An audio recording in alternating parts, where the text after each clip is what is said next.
Hello friends, welcome back to my channel. Today we are going to practice English reading and listening with a short story called The Villager and the Spectacles.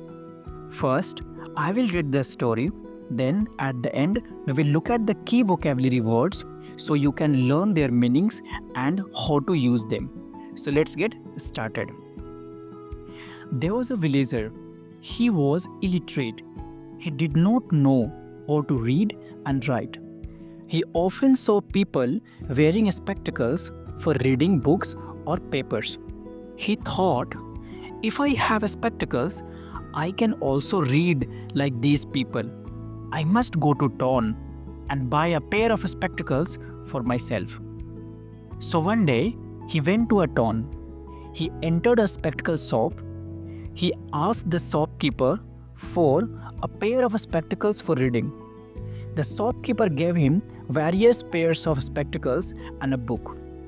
The villager tried all the spectacles one by one, but he could not read anything. He told the shopkeeper that all those spectacles were useless for him. The shopkeeper gave him a doubtful look. Then he looked at the book. It was upside down. The shopkeeper said in confused voice, "Perhaps you don't know how to read." Villager said, "No, I don't. I want to buy spectacles so that I can read like others, but I can't read with any of these spectacles." The shopkeeper controlled his laughter with a great difficulty when he learned the real problem of his illiterate customer. He explained to the villager, "My dear friend, you are very ignorant.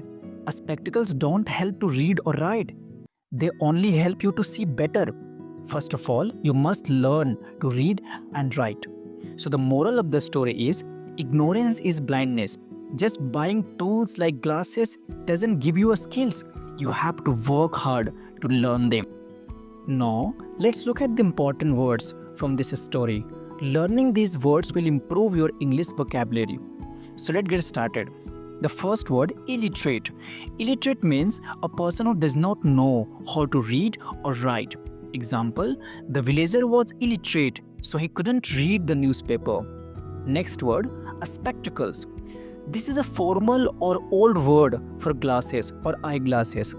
Example, my grandmother wears spectacles to read her book.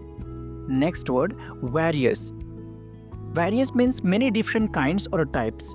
Example, the shop had various colors of shirts, red, blue, green. Next word, doubtful. Doubtful means feeling uncertain or not sure about something. Example, the teacher gave the student a doubtful look when he said his dog ate his homework.